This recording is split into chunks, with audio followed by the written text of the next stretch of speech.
La libertad de cultos es sobremanera antipática para la religión católica, ya se la considere bajo su aspecto teológico, ya bajo el aspecto político. En el primer caso la llaman los teólogos tolerancia dogmática, en el segundo tolerancia civil. La tolerancia dogmática acepta todas las religiones, porque las mira todas como iguales ante los ojos de la razón y de Dios. La tolerancia civil se limita a permitir su pública profesión por razones de conveniencia social. Muchos de los que piden la libertad de cultos son partidarios de una y otra tolerancia. La dogmática no es otra cosa que el indiferentismo religioso, que supone que Dios no ha dado una religión determinada al hombre y que éste puede creer lo que le parezca. Pero Jesucristo dijo a sus apóstoles: predicad el Evangelio a toda criatura, el que creyere y se bautizare se salvará, pero el que no creyere se condenará.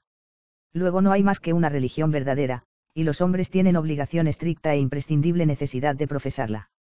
Es la que Dios reveló a la humanidad, y cuya enseñanza y conservación confió a la Iglesia, que, según San Pablo, es la columna y el firmamento de la verdad. A los pastores de ella dijo el Salvador: yo estaré con vosotros hasta la consumación de los siglos, el que a vosotros oye a mí me oye, y el que a vosotros desprecia, a mí me desprecia. El príncipe y maestro de los pastores es el vicario que tiene Jesucristo en la tierra, al que ha prometido de un modo especial su divina asistencia, y sobre cuya cátedra edificó esa Iglesia, contra la que no prevalecerán las puertas del infierno.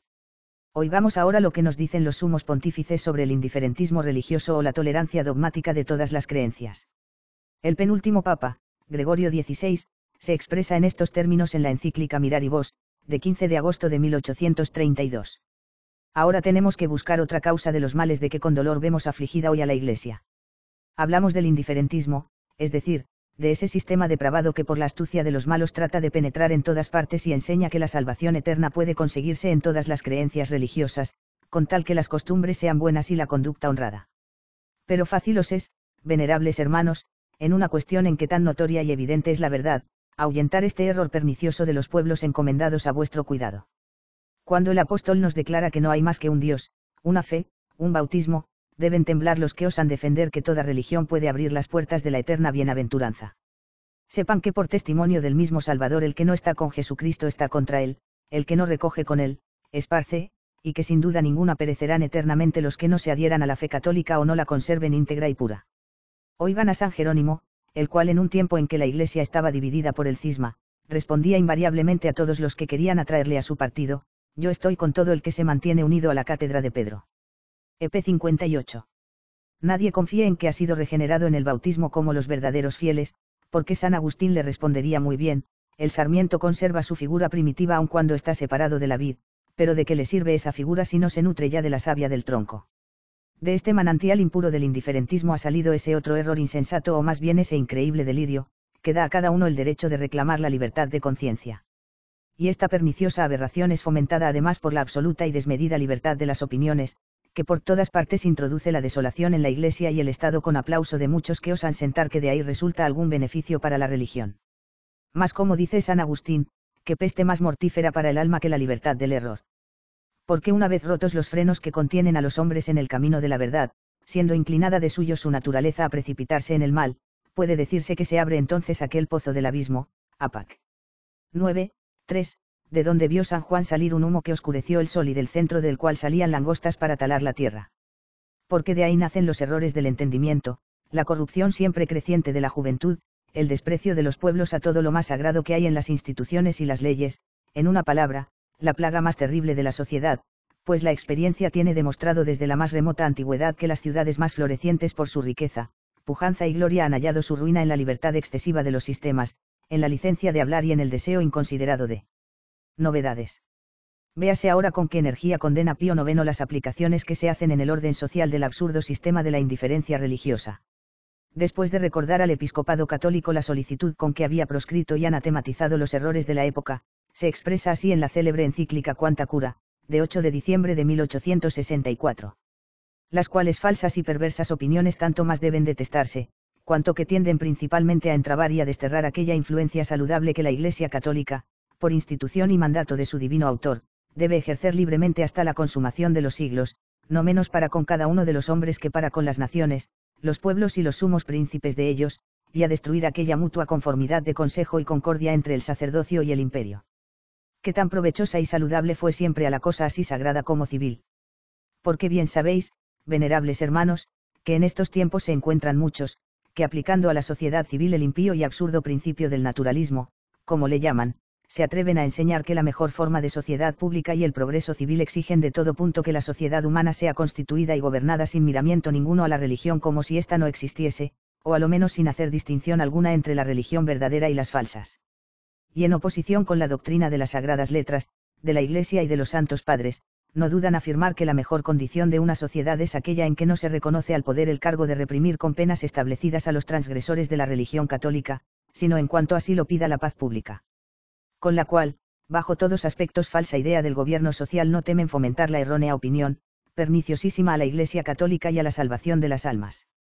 Llamada delirio por nuestro predecesor de reciente memoria, Gregorio XVI, a saber, que la libertad de conciencia y de cultos es un derecho propio de todo hombre, el cual en toda sociedad bien constituida debe ser proclamada y asegurado por la ley, y que los ciudadanos tienen derecho a una libertad omnímoda, que no podrá ser limitada por ninguna autoridad ya eclesiástica ya civil, por la cual puedan manifestar y declarar abierta y públicamente sus pensamientos cualesquiera que sean, bien por medio de la palabra, bien por la imprenta o de otra manera. Mas cuando esto afirman temerariamente, no piensan ni consideran que predican la libertad de perdición, y que si los entendimientos humanos fuesen siempre libres para disputar, nunca podrán faltar quienes se atrevan a resistir a la verdad y a confiar en la locuacidad de la humana sabiduría, siendo así que de la misma institución de nuestro Señor Jesucristo se deja entender cuánto deban la fe y sabiduría cristiana evitar esta perjudicialísima vanidad.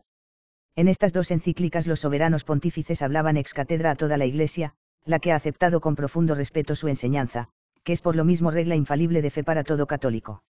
En ellas no han hecho más que confirmar la doctrina de todos los siglos cristianos, que han creído siempre que no había ni podía haber más que una religión verdadera. Fácil sería presentar en magnífico cuadro los testimonios de los grandes doctores católicos sobre esta materia. Pero ya que eso sería largo, bueno será oír a algunos de los escritores modernos en cuya autoridad se han apoyado los partidarios de la tolerancia dogmática de todas las creencias. El piadoso Fenelón se expresa así. No hay, dice, más que una sola verdadera religión y una sola Iglesia esposa de Jesucristo, no ha querido que hubiese más que una, y los hombres no tienen derecho a multiplicarlas. La religión no es obra del raciocinio de los hombres, tienen, pues, que recibirla tal como se les ha dado de lo alto. Un hombre puede razonar con otro, mas con Dios no puede hacer sino orar, humillarse, escucharle, callarse y seguirle ciegamente. Este sacrificio de nuestra razón es el único uso que podemos hacer de ella, débil como es ilimitada. Necesario es que todo ceda cuando preside la razón suprema. Y además, Jesucristo no ha querido sino una sola Iglesia y una sola religión, no hay, pues, que comparar a la Iglesia nueva con la antigua, y la que entrega al hombre a su orgullo, haciéndole juez, aunque visiblemente sea incapaz de juzgar, con la que usa de la autoridad que le está prometida por su esposo para fijar los ánimos inciertos, para humillar a los soberbios y para reunir a todos. Necesario es también volver siempre al punto principal, el de una autoridad visible que hable y decida para someter, para reunir y fijar todos los ánimos en una misma explicación de las Santas Escrituras. De otro modo, este libro divino que se nos ha dado para humillarnos no serviría más que para alimentar nuestra vana curiosidad, nuestra presunción, los celos de nuestras opiniones y el ardor de nuestras disputas escandalosas. No habría más que un solo texto de las Santas Escrituras, pero habría tantas maneras de explicarlo y tantas religiones como cabezas. ¿Qué se diría de una república que tuviera leyes escritas, pero en la cual todos los particulares fuesen libres de sobreponerse a las decisiones de los magistrados acerca de su aplicación? Cada uno con el libro en la mano intentaría corregir los juicios de los magistrados, y en lugar de obedecer se disputaría, y durante la disputa el libro de las leyes, lejos de reunir y de someter los ánimos, el mismo sería el juguete de las vanas sutilezas de todos los ciudadanos. Tal república estaría en la situación más ridícula y deplorable. Pero ¿cómo puede creerse que Jesucristo, divino legislador de la Iglesia, la haya abandonado a un desorden que el menos prudente de todos los hombres no hubiera dejado de prever y de prevenir? Necesaria es, pues, una autoridad que viva, que hable, que decida sobre el texto sagrado, y que someta a todos los que quieran explicarlo a su manera. La presunción lleva con impaciencia el yugo de esta autoridad, que una vez sacudido conduce a la monstruosa licencia de las opiniones, a la multitud vergonzosa de religiones opuestas, y, en fin, a la indiferencia entre las sectas, que degenera en irreligión en las naciones del norte. Necesario es conocer que no debe haber jamás sino una sola Iglesia que tiene las promesas de su esposo, que en virtud de ellas nos enseña toda verdad necesaria para la salvación, y nos preserva de todo error que nos excluiría del reino de los cielos. No hay que hacer más que escuchar y seguir a esta Iglesia por todas partes sin miedo de extraviarse. Caeremos en ilusión escuchándonos a nosotros mismos por curiosidad, por presunción, por gusto de crítica y de independencia. La separación es contra el orden establecido por Jesucristo. Ved sino las sociedades separadas, gloriábanse de separarse para reformar el culto y para purificar la religión. ¿Y qué han hecho después de tantas disputas escandalosas y de guerras sangrientas? Reducir casi todo el norte a la incertidumbre, a la indiferencia, y por último a la irreligión. Las ramas separadas caen marchitas, y el tronco que se creía muerto reverdece llevando abundantes frutos. El elocuente dominicano Lacourdir dirigía a su auditorio, en su conferencia 27, estas palabras.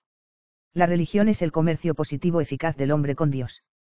Solo la doctrina católica produce este comercio positivo y eficaz con Dios que llamamos religión, todas las otras doctrinas llevan necesariamente a una de estas dos catástrofes, o a la superstición o a la incredulidad. Nadie, sin dejar de ser católico, puede poner en duda estos principios. Pero es harto extraño que algunos que se precian de serlo y aún fulminan ardientes anatemas contra el indiferentismo religioso, sostengan sin embargo que la libertad absoluta de cultos es muy conforme a la enseñanza de la Iglesia, buena y conveniente para todos los países y todos los gobiernos. Porque aun cuando solo quieran hablar de la tolerancia civil, con la ilimitada extensión que le dan, de hecho la confunden con la dogmática, que no es otra cosa que el absurdo indiferentismo, no menos contrario a la razón que a la fe, pues en la práctica, poco o nada importa la idea que los partidarios de la libertad ilimitada de cultos tengan sobre su verdad o falsedad, desde que sostienen a priori que en todos tiempos y en todas partes debe concederse existencia legal a todos. Para los católicos verdaderos es manifiestamente falsa y contraria al espíritu del catolicismo esa teoría de la libertad absoluta de cultos, pues a un mismo tiempo compromete y ataca los intereses de Dios, los intereses de los pueblos, y los intereses de las almas, para cuya protección y defensa ha sido precisamente fundada la Iglesia. Según la enseñanza de la revelación, Dios lo ha creado todo para su gloria, y los hombres, y las naciones y la humanidad entera deben glorificar a su Padre y soberano común, adorando a su Hijo humanado, que es Rey de reyes y Señor de los que dominan, de quien David había dicho que el Altísimo le daría las naciones en herencia y la posesión de los términos de la tierra, y del que escribió el apóstol que Dios lo había constituido heredero universal de todas las cosas. No hay otro nombre en el que puedan salvarse los hombres, y ante el de Jesús debe doblarse toda rodilla en el cielo, en la tierra y en el infierno. Jesucristo, libertador y regenerador de la humanidad, tiene derecho perfecto a su adoración y a sus homenajes. Pero ella no puede ofrecérseles ni participar de los preciosos bienes que trajo al mundo, sino en cuanto le reconoce por su Dios y se constituye a realizar el sublime pensamiento de formar de todos los hombres una familia de hermanos, que ligados por unos mismos lazos religiosos constituyan la sociedad de los hijos de Dios, pensamiento que dejó consignado claramente el Salvador en su Evangelio. Envuelto en misterios ha querido dejarnos el tiempo en que deben tener su cumplimiento esos designios grandiosos, pero por 19 siglos ha venido trabajando con infatigable ardor la Iglesia en desempeño de la misión que se le confió para apresurar la época en que tienen que ser realizados. No puede menos por lo mismo que mirar con profunda antipatía los sistemas que contribuyen a alejarla, y en este caso se encuentra el de la ilimitada libertad de cultos, que concediéndola amplia a los errores que tienen ciego y perdido al mundo, robustece los obstáculos que se oponen al definitivo triunfo de la verdad y del bien, impiden que las naciones como seres morales rindan a la divinidad el culto con que desea ser adorada y multiplica las ofensas con que la ultrajan los hombres. Los que sepan estimar en lo que valen los intereses de la gloria de Dios forzosamente tienen que ser decididos adversarios de la teoría que tiende a arrebatársela. Si la Iglesia no está encargada de promover directamente los intereses materiales de las sociedades humanas, incúmbele de cerca el cuidado de sus intereses morales, muchos más valiosos que aquellos. Escrito está que el hombre no vive de solo pan, que la justicia engrandece las naciones y las hace infelices el pecado, que la piedad es útil para todo, y que el reinado de los impíos es una calamidad para los hombres. No bastan a los pueblos los ferrocarriles, los teatros y el telégrafo, necesitan del pan de la verdad, del alimento fortificante de las virtudes públicas y privadas, del lenitivo de un consuelo seguro y poderoso en medio de los dolores y decepciones de la vida humana. Pero eso solo la religión puede darlo. Solo ella ha sabido producir los esplendores y las magnificencias de la civilización moderna. Los preciosos elementos que lo forman han sido preparados y fecundados por las maternales manos de la Iglesia, y sin su enseñanza, dirección y trabajo las naciones cultas solo conocerían o los refinamientos del torpe materialismo de los pueblos asiáticos o la rudeza y ferocidad de las tribus salvajes. Es la Iglesia la que les ha enseñado que la autoridad y la libertad, la propiedad y la igualdad, la justicia y la fraternidad, la abnegación y la caridad, todas las grandes ideas sociales, en una palabra, tienen un origen divino y que a su triunfo y a su arraigo en el mundo deberán su grandeza y su dicha las naciones. La fe es la fuente abundante y pura de donde emanan esos bienes. Custodio la Iglesia de la celestial doctrina, como ha de consentir que se dé libertad al error para combatirla, para debilitar y aun para destruir su bienhechora influencia. Porque la libertad de cultos no es para los pueblos más que la libertad de la duda en materias religiosas, de la duda que destierra de las almas y de la sociedad la fe, para entregarlas a los vértigos y delirios del helado escepticismo, que no sabe engendrar sino el monstruo de la tiranía o el no menos repugnante de la anarquía. Por fin la Iglesia está en la tierra para santificar y salvar las almas inmortales de los hombres, y la libertad de cultos tiende a pervertirlas y perderlas. Cometería una abominable traición si tuviera para con ella la benevolencia y simpatías que algunos de sus partidarios le suponen, pues la salvación eterna de una sola alma vale más a los ojos de la fe que todos los intereses juntos de la tierra. Aparte de estas consideraciones generales, en donde se descubre el verdadero espíritu de la Iglesia acerca de esta materia es en su legislación y en su historia, que revelan su constante empeño por reprimir la propagación y libertad del error, cuyos derechos para ello defienden con calor algunos católicos partidarios de la libertad de cultos. Cumple echar sobre la historia eclesiástica una mirada, siquiera sea rápida y somera para comprender mejor la cuestión que se debate. Para poder apreciar las leyes de los primeros emperadores cristianos sobre el ejercicio de los derechos religiosos, es preciso tener presente que la intolerancia religiosa venía a la sazón consagrada por las tradiciones y leyes de las naciones más cultas. Sea el instinto natural de la inteligencia que dice a los hombres que la verdad ha de ser una, sea el celo más o menos exagerado por la creencia nacional, sea la convicción de que los pueblos solo pueden prosperar a la sombra de la unidad religiosa, es muy digno de notarse el conato con que la buscaban los de la antigüedad en medio de la confusión de ritos y divinidades que produjo el politeísmo. La más célebre legislación de la antigüedad consagraba la unidad y la intolerancia religiosa con severísimas penas, destinadas a inspirar a los judíos horror a las otras religiones y alejamiento de los extranjeros que las profesaban, como consta del Deuteronomio y otros libros del Antiguo Testamento. De ellos aparece también que los asirios eran sobremanera intolerantes. Los conquistadores destruyen los ídolos y simulacros en Egipto y en Judea derriban el soberbio templo que había fabricado al Dios verdadero el sabio Salomón.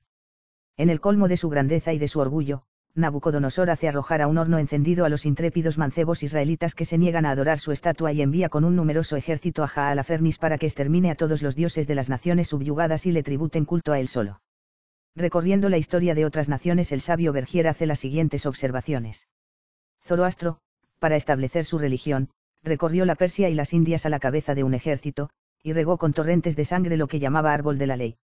Cambises y Darío Ochus, que asolaron el Egipto, demolieron los templos y arruinaron todos los monumentos, obraban por celo hacia la religión de Zoroastro.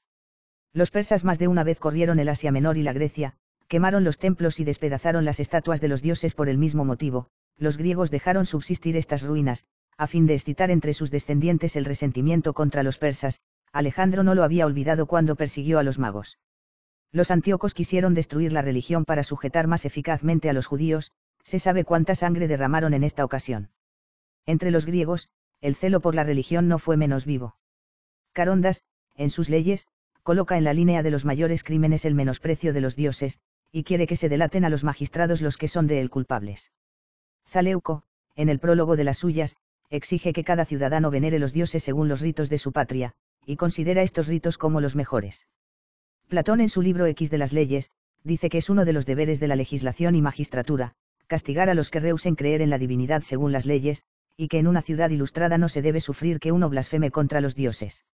Antes de ser admitidos en clase de ciudadanos, los jóvenes atenienses se obligaban a prometer con juramento, que seguirían la religión de su patria, y que la defenderían con peligro de su vida.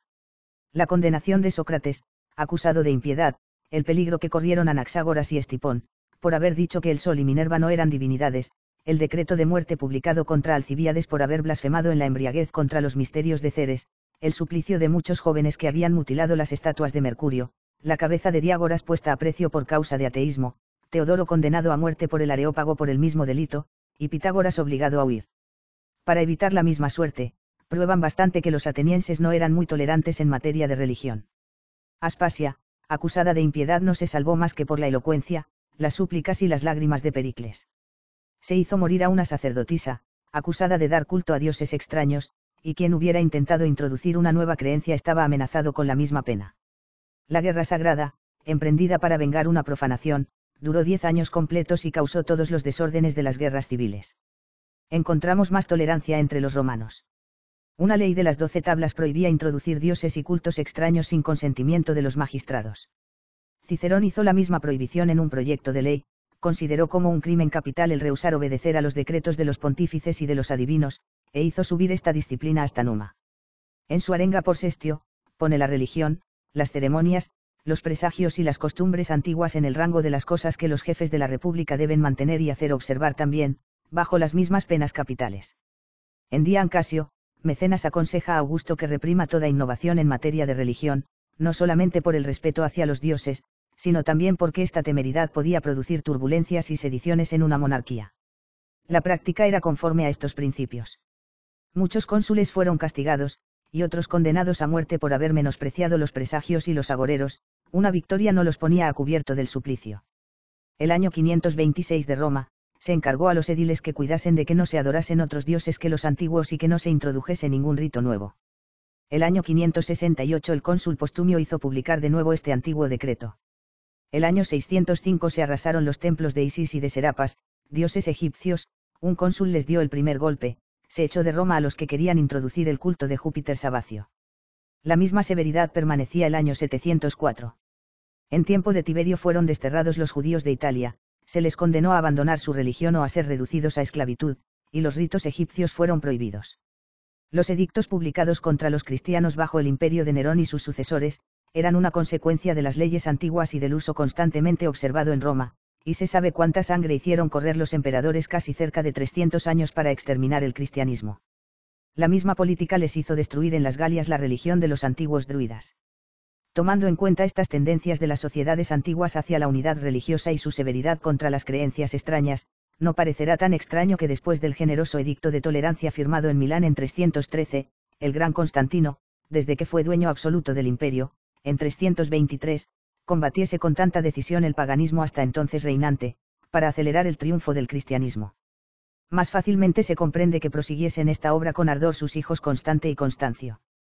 Que cese la superstición, que sea abolida la locura de los sacrificios, decretaban en 341. En 353, Constancio, único señor del imperio, prohibía bajo pena capital los sacrificios y la adoración de los ídolos. La reacción pagana excitada por Juliano Apóstata obligó a Joviano a tolerarlos, durante los 9 meses de su reinado, y aunque Valentiniano y Valente, Graciano y Valentiniano II no dictaron decretos generales de persecución, el culto pagano fue hostilizado de diversas maneras en su tiempo. Pero desde 392, Teodosio el Grande prohibió toda especie de idolatría con severísimas penas. En Oriente, Arcadio conmina con la muerte a los magistrados negligentes en aplicarlas y manda recoger todas las estatuas de los ídolos. En Teodosio II, tuvo un decidido imitador de su celo. Honorio y Valentiniano III persiguen en Occidente el culto de los falsos dioses, pero la situación política del imperio los hace ser menos severos. Justiniano y al contrario toma medidas enérgicas y hasta decreta la pena de muerte contra los idólatras. Al propio tiempo esos príncipes cristianos prodigan toda clase de favores al cristianismo, que de hecho y de derecho vino a ser antes de terminar el siglo VI la religión del imperio. ¿Qué hacían entre tanto los paganos? Empleaban toda clase de armas para defender la idolatría agonizante, y es curioso que sus defensores pidieran la libertad de cultos alegando muchas de las razones que en favor de ella hacen valer ahora sus abogados. Los neoplatónicos, partidarios como muchos de nuestros contemporáneos, de cierta religión universal, proclamaban la igualdad de todos los cultos, y decían por el órgano de Proclo, el filósofo no se sujeta a tal o cual culto nacional, ninguna de las formas de la religión le es extraña, porque él es el grande sacerdote del universo. El prefecto Símaco preguntaba, ¿qué importa el camino por donde se llega a la verdad? Ella es tan misteriosa que debe haber muchas vías para entrar a su santuario. Hacían una amalgama del cristianismo y del politeísmo y sostenían que ambos eran dignos de respeto, puesto que no eran esas religiones más que diversas manifestaciones del espíritu humano. Otros pretendían que la libertad de los diversos cultos serviría para despertar y mantener el celo y la emulación por la propia religión.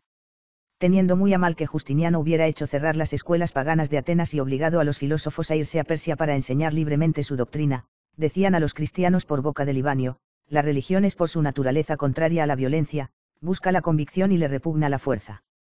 ¿De dónde viene entonces vuestro ciego furor contra los templos? Destruirlos, como vosotros lo hacéis, es emplear la fuerza en lugar de la persuasión, es violar manifiestamente las leyes de vuestra misma religión. Estos sofismas no encontraban eco ante la fe ardiente de aquellos soberanos cristianos, que al aplicar al orden político los principios de su religión creían que era hacerle grave injuria equipararla con los delirios de los cultos falsos, o reconocer su existencia legal con el derecho de propagar sus insensatas doctrinas. Los primeros políticos cristianos que hubo en el imperio debieron comprender sin esfuerzo que esa preeminencia concedida a la religión verdadera era un homenaje riguroso a la sabiduría y bondad de Dios, que se había dignado descender a la tierra, no solo para salvar al hombre, sino también para regenerar la sociedad doméstica y la sociedad civil, informándolas y penetrándolas con la savia divina del elemento sobrenatural que encierra y constituye el cristianismo. La idea de la unidad religiosa se presentó naturalmente a su espíritu como base esencial de una sociedad cristiana, y no trepidaron en reconocer el deber que a los gobernantes incumbía de emplear el poder que se les había conferido en la defensa de la verdad y la represión del error, a fin de que ella purificara y ennobleciera todas las esferas de la actividad humana.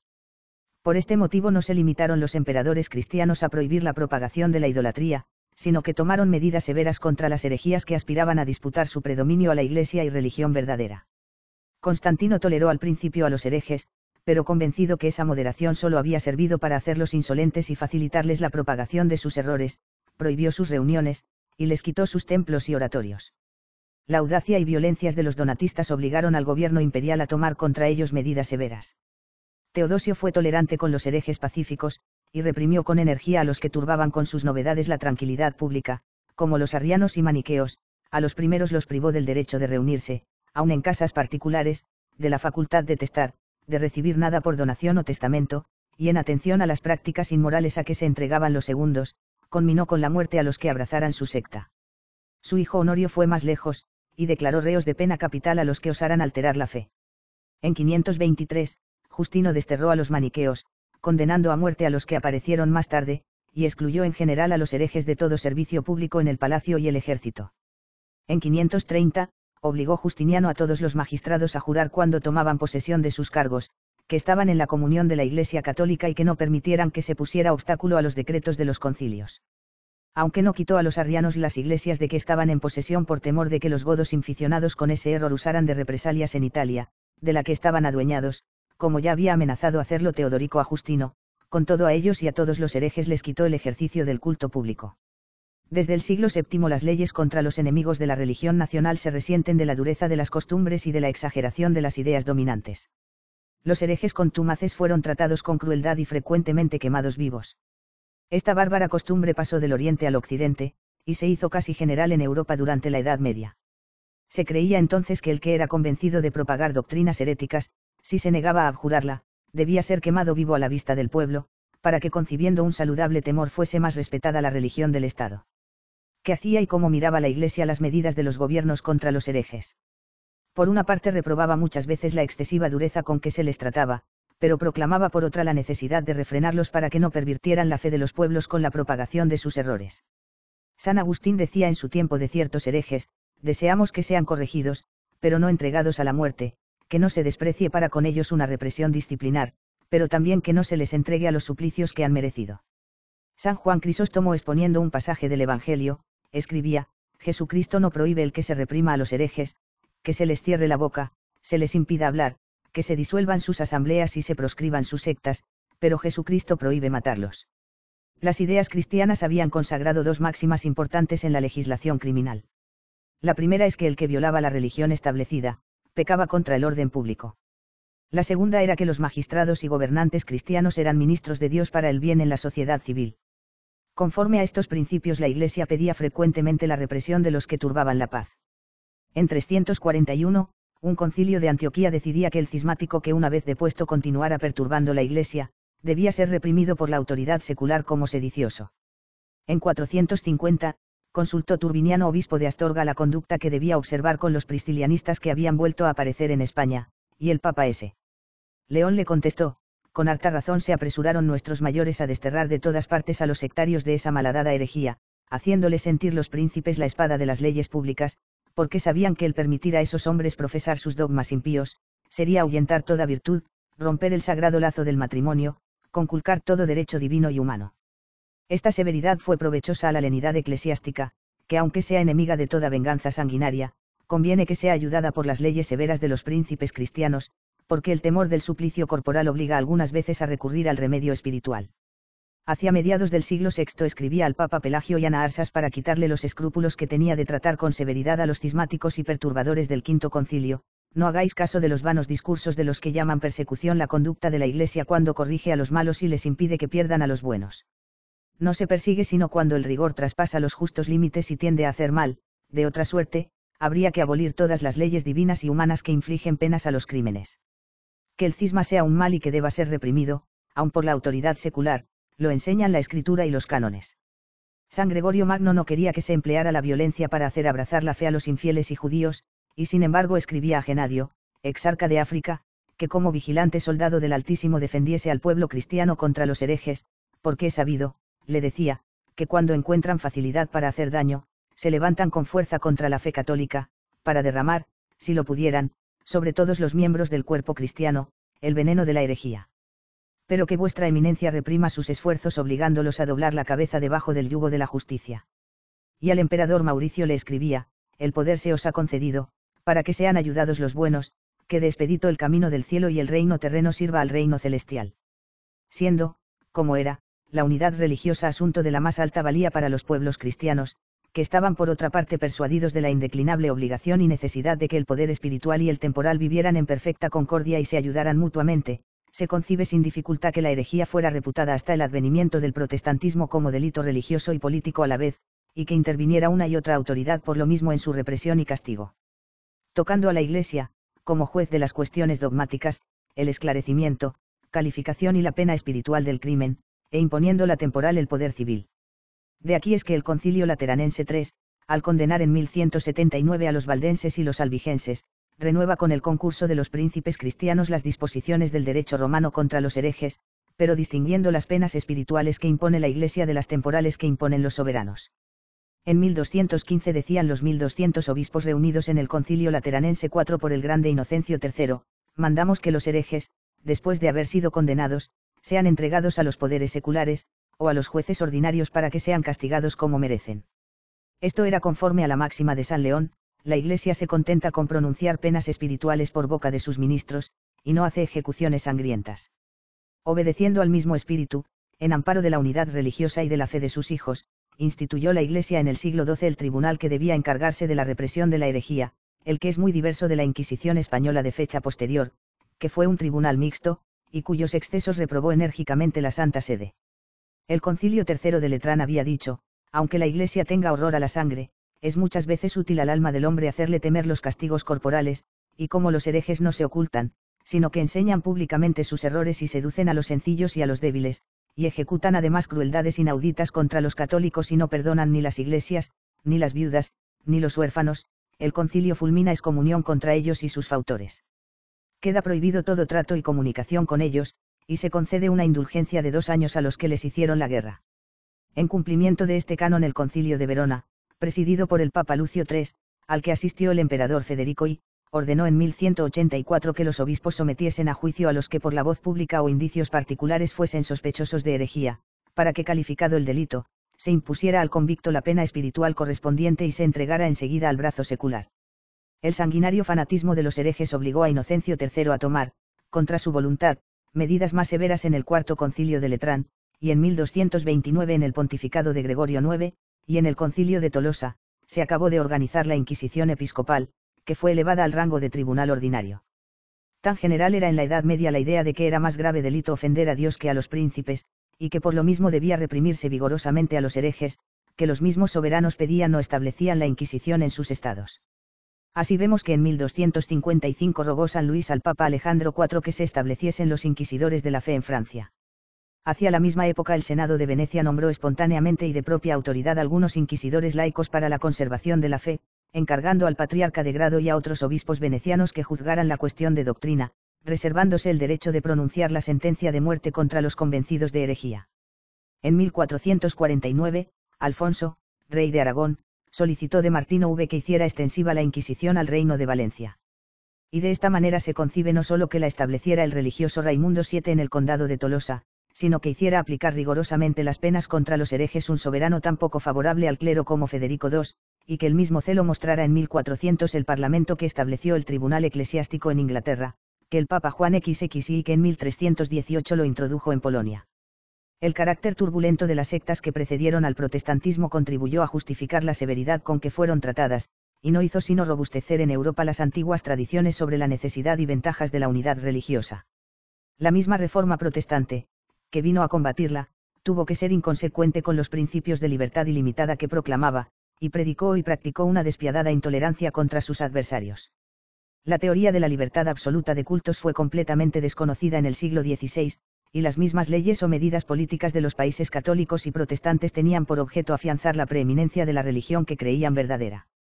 Al paso que en las penínsulas ibérica e italiana se robustecía la unidad católica, en Inglaterra, Suecia, Dinamarca y otros países del norte se afianzaba con leyes y actos sangrientos el imperio de la religión reformada, que empleando la astucia y la violencia se había impuesto a las poblaciones católicas. Aun las concesiones hechas para calmar los odios religiosos, y que fueron en realidad los primeros actos de tolerancia civil, eran obra de la política, y por eso solo aprovechaban a los que estaban mezclados en ella, y no indistintamente a las diversas sectas que había en Europa. De aquí es que en Alemania la paz de religión de Augsburgo de 1555 solo igualaba en derechos civiles y políticos con los católicos a los luteranos, y la paz de Westfalia de 1648 solo los hacía extensivos a los reformados, y en Francia el edicto de Nantes solo aprovechaba a los calvinistas. Hasta ahora mismo los países protestantes de Europa practican la intolerancia, a pesar muchas veces de lo que disponen sus leyes, y en ninguno de ellos conceden estas la igualdad de derechos civiles y políticos a los miembros de todas las comuniones cristianas.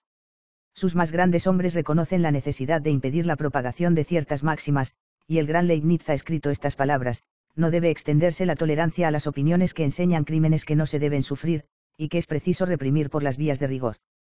Digo que debe exterminarse el error, y no a los hombres, pues se puede impedir que dogmaticen y hagan mal.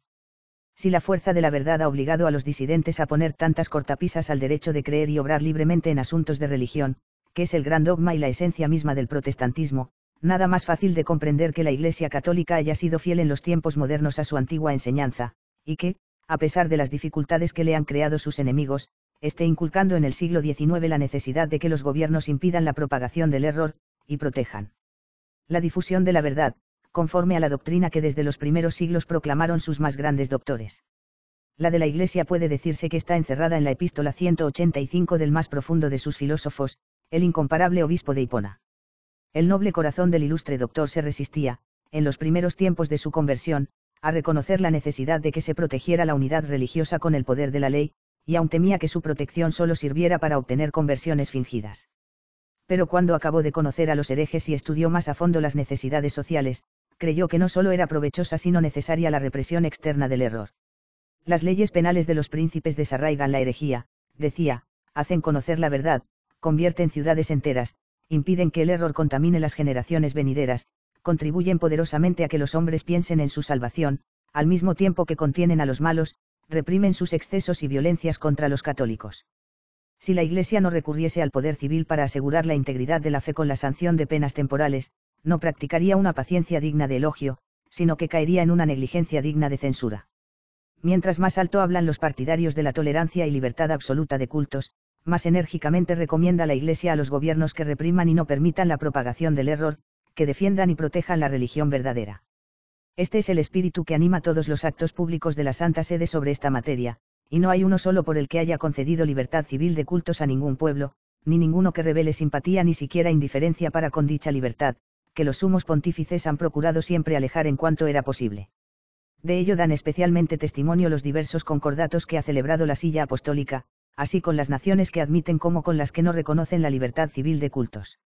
Salida apenas la Francia de las convulsiones de la gran revolución que desterró el culto católico de su seno, para reemplazarlo por el de la diosa razón, celebró Pío VII con el primer cónsul, Napoleón Bonaparte, el célebre concordato de 15 de julio de 1801, y aunque existía de hecho amplísima libertad de culto, no se hace de ella mención alguna. Al contrario, el gobierno de la República reconoce que la religión católica, apostólica y romana es la religión de la gran mayoría de los franceses, y por el artículo 4 se conviene en que, será ejercida libremente en Francia y que su culto será público. Bajo el imperio de este concordato se dictó la Constitución de 1814, y apenas tuvo noticia Pío VII de su contenido, dirigió un sentido breve al obispo de Troyes, Monseñor de Valoun, para que hiciera presente a Luis XVIII cuánto le habían afligido algunas de sus disposiciones. Entre otras cosas, decía lo siguiente: un motivo de pena más grave aún, que ha afligido vivamente mi corazón, y que, lo confesamos, nos causa un tormento, una opresión y angustia extrema, es el artículo 22 de la Constitución. No solo se permite por él la libertad de cultos y de conciencia, para servirnos de los términos mismos del artículo, sino que se promete apoyo y protección a esta libertad, y aun también a los que llaman ministros de esos cultos. Inútiles son largos discursos, dirigiéndonos a un obispo como vos, para haceros reconocer con claridad la herida moral hecha por este artículo a la religión católica en Francia. Se establece en él la libertad de todos los cultos sin distinción, se confunde la verdad con el error, y se coloca en el rango de las sectas heréticas y aun de la perfidia judaica a la santa e inmaculada esposa de Cristo, a la Iglesia fuera de la cual no puede haber salvación. Además, al prometer favor y apoyo a las sectas de los herejes y a sus ministros, se tolera y favorece no solo a sus personas, sino también a sus errores. En lo que se encierra aquella desastrosa y nunca bastante deplorada herejía que, como dice San Agustín, de Aeresibus, número 72, afirma que todos los herejes están en buen camino y que dicen la verdad, lo que de tal modo es absurdo que me parece increíble. Acercaos pues al Rey, hacedle ver la profunda aflicción que trabaja y agobia a nuestra alma a causa de los hechos mencionados, representadle los graves daños que resultarían para la religión católica, cuántos peligros para las almas y detrimento para la fe en Francia, si diese su asenso a la precitada Constitución, decidle que no podemos persuadirnos quiera inaugurar su reinado haciendo a la religión católica una herida tan profunda y que sería incurable. He aquí cómo mira el sumo pontífice la libertad de cultos en un país en que desde tiempos atrás la han tenido más o menos amplia los disidentes. En Baviera es antigua la tolerancia de diversas comuniones, pero en el Concordato de 5 de junio de 1817 no se hace de ella mención alguna.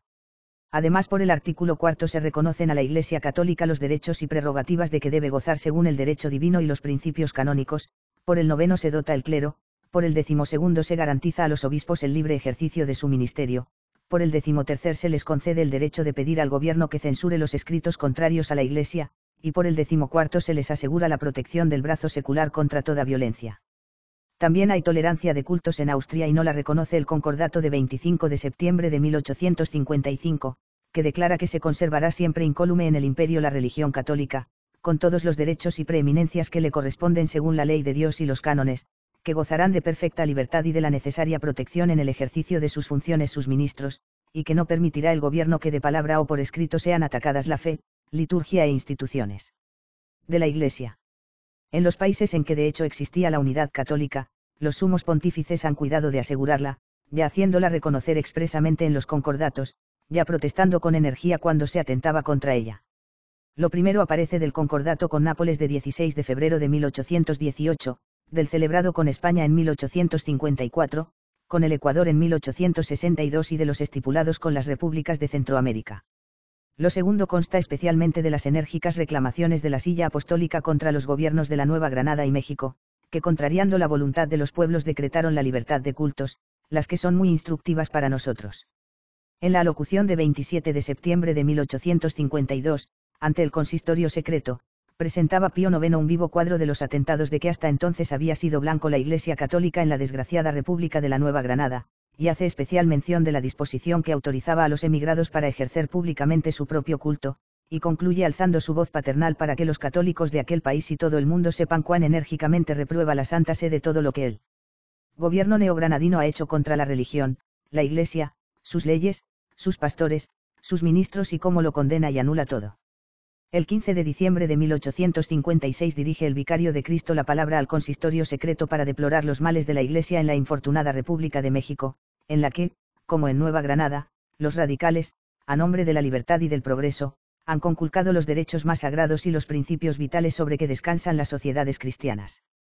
Al hablar de la Constitución en que el Congreso Rojo había consignado sus teorías político-religiosas, dice Pío IX que, entre otras cosas, ella había abolido del todo el fuero eclesiástico, y que para corromper más fácilmente el espíritu y las costumbres de los pueblos, propagar la detestable y funestísima peste del indiferentismo y destruir nuestra santísima religión, se permitía el libre ejercicio de todo culto, y se concedía a todos pleno derecho para manifestar públicamente toda clase de pensamientos y opiniones. Por lo que, agrega, y para que los fieles de México y todo el orbe católico sepan con cuánta energía reprobamos cuanto ha ejecutado el gobierno de México contra la religión católica, la Iglesia, sus sagrados ministros, pastores, leyes, derechos, propiedades y la autoridad de esta Santa Sede, levantamos nuestra voz pontificia con libertad apostólica en vuestra ilustre asamblea, y condenamos, reprobamos, declarando del todo irritos y nulos todos los enunciados decretos y demás actos que ha llevado a cabo la potestad civil, con tanto menosprecio de la autoridad eclesiástica y de esta silla apostólica, y principalmente con tanto daño de la religión y de los sagrados pastores y ministros.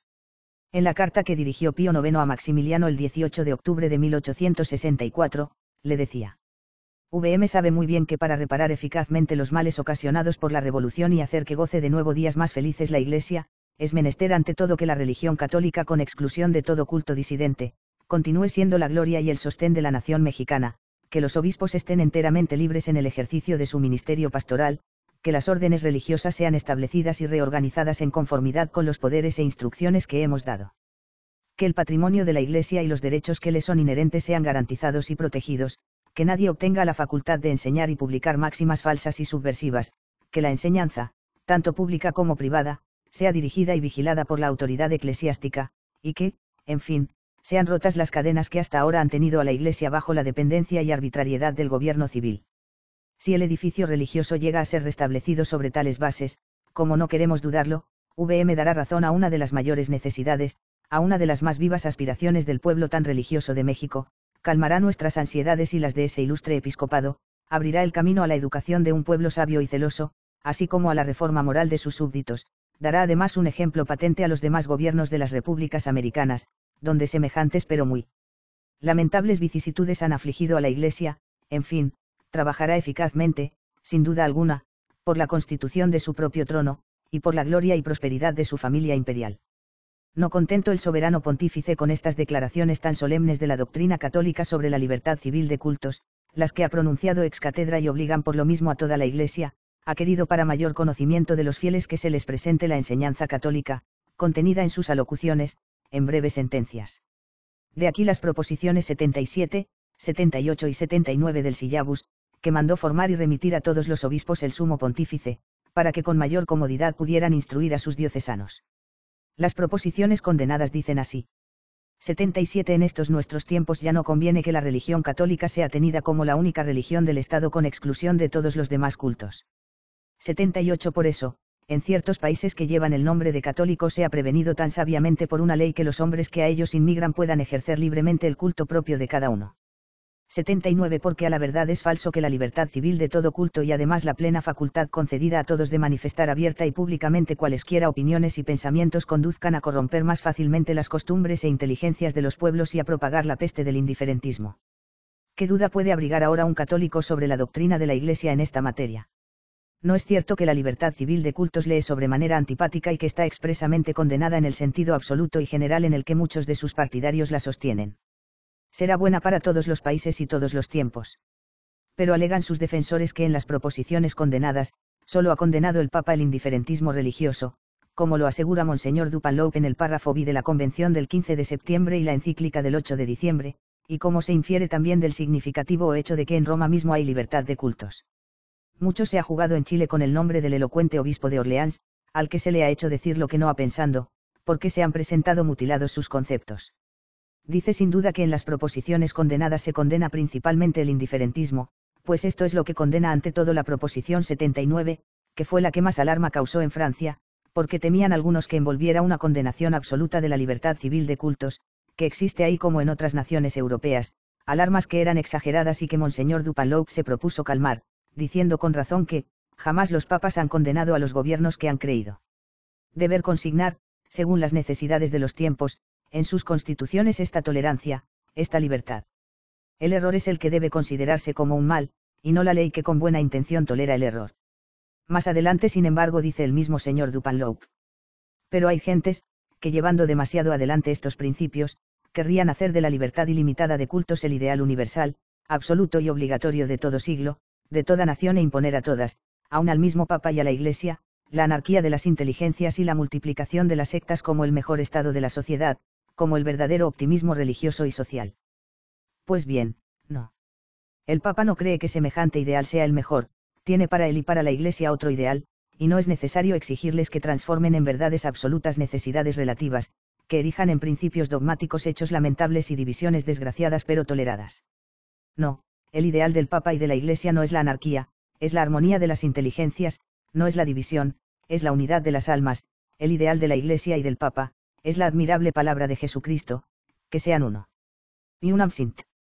Un solo rebaño, un solo pastor, y una mobile, unus pastor.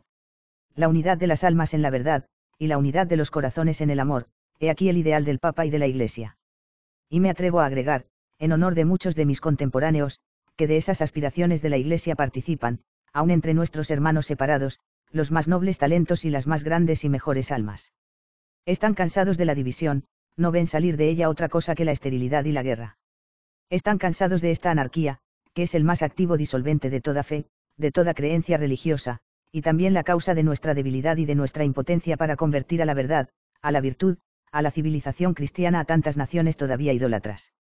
El sabio Dupanloup resume en los siguientes términos sus ideas sobre la libertad de cultos, en el capítulo 28 de su Soberanía Pontificia.